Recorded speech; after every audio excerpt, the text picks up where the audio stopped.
Bonjour, bienvenue dans la série sur le temps. Alors, la matière est constituée d'atomes. Ce sont les plus petites entités qui correspondent à des éléments chimiques, tels que l'hydrogène, l'oxygène, le fer, etc. Certains de ces éléments, certains des atomes, peuvent se combiner pour former des molécules, telles que la molécule d'eau, par exemple. Il y a une centaine d'atomes différents, de types différents, des éléments chimiques différents. Chaque atome est constitué d'un noyau très massif, chargé d'électricité positive, et d'électrons très légers qui se disposent autour, qui tournent autour, ces électrons légers portant une charge électrique négative. Ce sont ces électrons très légers, d'ailleurs, qui transportent le courant électrique dans les conducteurs métalliques, tels que les fils électriques qui sont dans votre maison. Lorsque l'atome est excité, c'est-à-dire quand on lui apporte de l'énergie sous une forme quelconque, de la lumière, de la chaleur, des chocs, les électrons de l'atome peuvent alors changer d'état pour passer à un état d'énergie plus grande. Cet état est instable et l'électron revient à plus ou moins rapidement à son état initial. La différence d'énergie est alors émise sous forme d'un rayonnement électromagnétique. Rayonnement électromagnétique, c'est la lumière, les infrarouges, les ultraviolets, les ondes radio, etc. Et la fréquence de vibration de ces ondes électromagnétiques, de cette lumière, est proportionnelle, strictement proportionnelle à l'énergie. Ce fut les grandes découvertes de Planck et de Einstein au tournant 19e, 20e siècle. Dès le 19e siècle, on avait compris que les atomes émettent de tels rayonnements. Lorsqu'on, par exemple, on chauffe un métal, il y a un rayonnement qui est émis, et avec des fréquences très précises. Ces fréquences, si on trace une droite avec toutes les fréquences possibles, et qu'on regarde les fréquences qui sont émises sous forme de rayonnement, on obtient ainsi des raies très fines, qui sont les différentes fréquences émises par l'atome. Et c'est une véritable signature du type de l'atome. Un atome d'hydrogène, les éléments chimiques, un atome d'hydrogène ou un atome d'oxygène n'a pas du tout le même spectre de raies. Donc cet ensemble de raies fréquences précises est appelé le spectre. C'est une véritable empreinte digitale caractéristique du type d'atome. Puisque la fréquence d'une telle raie, d'une telle émission est très précise, on peut s'en servir pour mesurer le temps. Cette fréquence d'oscillation servant en quelque sorte de ressort, de balancier, de tempo pour mesurer le temps. Un tel dispositif, appelé horloge atomique, se présente comme ceci.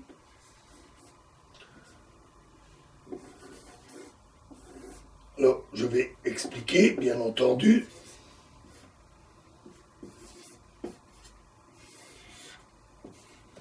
On a d'abord un four très chaud qui va chauffer une matière choisie. Dans la plupart des horloges atomiques, c'est du césium, un métal.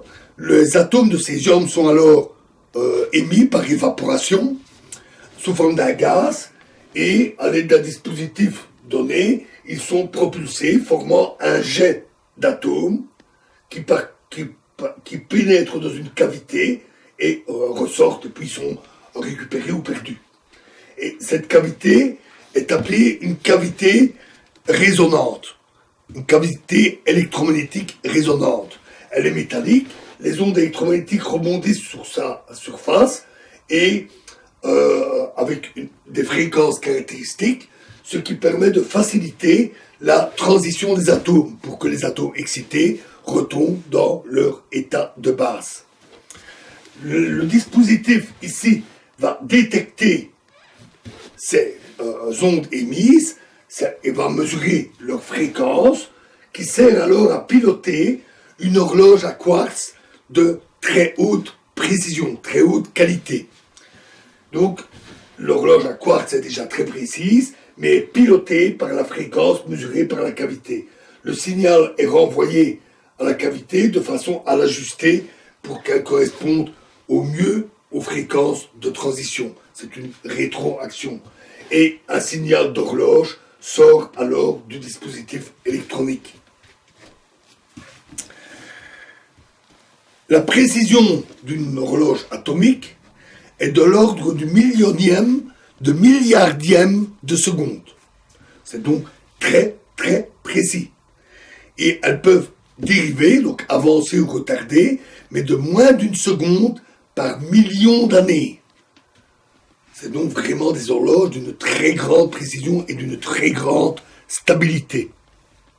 Leur précision est tout de même limitée. D'abord, elle est limitée par la précision de la fréquence émise par ces atomes. En effet, pour des raisons théoriques que je n'approfondirai pas ici, chaque ray spectroscopique, chaque fréquence, a une certaine largeur, appelée largeur naturelle, c'est-à-dire une petite dispersion en fréquence. Plus l'atome est stable, donc plus l'électron met du temps pour revenir dans son état de base, plus cette raie est large. On préfère donc des situations où la stabilité est très mauvaise, donc l'électron plus c'est stable, plus la raie est précise. Excusez-moi, c'est l'inverse. On préfère donc des atomes avec une grande stabilité, où l'électron met du temps avant de retomber. Et donc, on doit bien choisir les atomes et, dans le spectre, les raies que l'on va utiliser. Il y a bien sûr des considérations technologiques. En particulier, il faut pouvoir émettre le gaz d'atome qui servira aux mesures. Et l'autre considération, c'est cette largeur naturelle qui doit être la plus faible possible. Il y a aussi une influence non négligeable des champs magnétiques. Ceux-ci provoquent des modifications de ces fréquences et un blindage parfait est impossible. Donc, en plus évidemment de faire un blindage, on va calculer l'influence de ces champs magnétiques, on va les mesurer et, grâce au dispositif électronique, apporter des corrections. Un autre phénomène important, c'est la température. L'agitation thermique aléatoire des atomes, due à la température et à l'agitation thermique, provoque des mouvements rapides des atomes et ce qu'on appelle un effet Doppler. C'est un décalage de la fréquence avec le mouvement, quelque chose qu'on entend facilement avec le son. Quand on entend une sirène d'ambulance ou de pompier, selon que le véhicule s'approche ou s'éloigne, la hauteur du son est différente, ça s'entend très bien. Et le phénomène existe aussi avec les ondes électromagnétiques, avec la lumière ou les ondes radio, mais pour des vitesses, l'effet ne se manifeste que pour des vitesses beaucoup plus grandes. Donc, et comme l'agitation thermique est aléatoire, cela provoque un bruit, de l'incertitude, et donc l'idéal est de travailler à très basse température, ce qui n'est pas simple puisqu'on a là un four. Donc il faut refroidir ici le dispositif le plus possible pour travailler proche du zéro absolu, de l'ordre de moins 273 degrés. Et donc, les horloges atomiques sont des dispositifs hautement sophistiqués. Ce sont des horloges très complexes, très sophistiquées, mais très précises. Alors, voilà pour les différents types de mesures. Et maintenant qu'on a des horloges, comment fait-on pour savoir si elles sont bonnes? Comment mesure-t-on cette précision, cette dérive, cette stabilité? Pour ça, on peut comparer les horloges.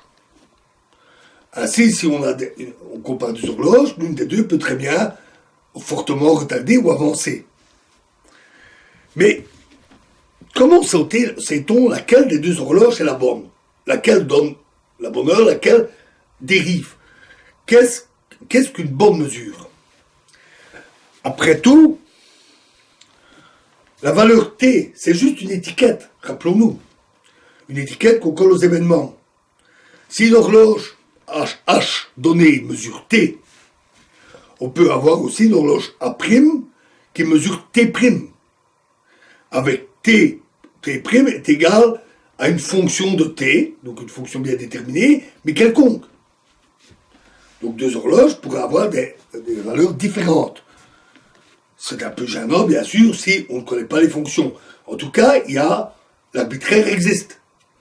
Donc, on va choisir les horloges, non pas sur cette base, mais sur d'autres considérations. Alors, première chose, si des horloges sont identiques, donc on a construit deux horloges avec les mêmes méthodes, les mêmes structures, avec une conception très méticuleuse pour avoir exactement les mêmes horloges, et si on les compare et qu'elles sont en accord sur une longue période, alors on peut dire que le temps T qu'elles donnent est stable et précis. Et on peut ainsi comparer de nombreuses horloges et voir celles qui dérivent de trop, qui fluctuent, qui sont moins bonnes. Et on peut comparer aussi des horloges différentes. De cette manière, ainsi, si on compare les horloges atomiques, beaucoup d'horloges atomiques, elles dérivent entre elles, mais très peu. Alors que d'autres horloges mécaniques vont dériver l'une par rapport à l'autre de manière plus forte. Et donc en comparant alors les horloges mécaniques aux horloges atomiques, on peut alors avoir une idée de la précision et de la stabilité des différents types d'horloges. Il reste quand même un flou. Est-on sûr que nos horloges qu'on choisit donnent bien un bon temps? Mais qu'est-ce qu'un bon temps? Qu'est-ce qu'un temps mesuré qui correspond bien au temps existant? En fait, cette idée d'un bon temps n'est pas du tout arbitraire. Et c'est ce que nous verrons dans la prochaine vidéo. Je vous remercie.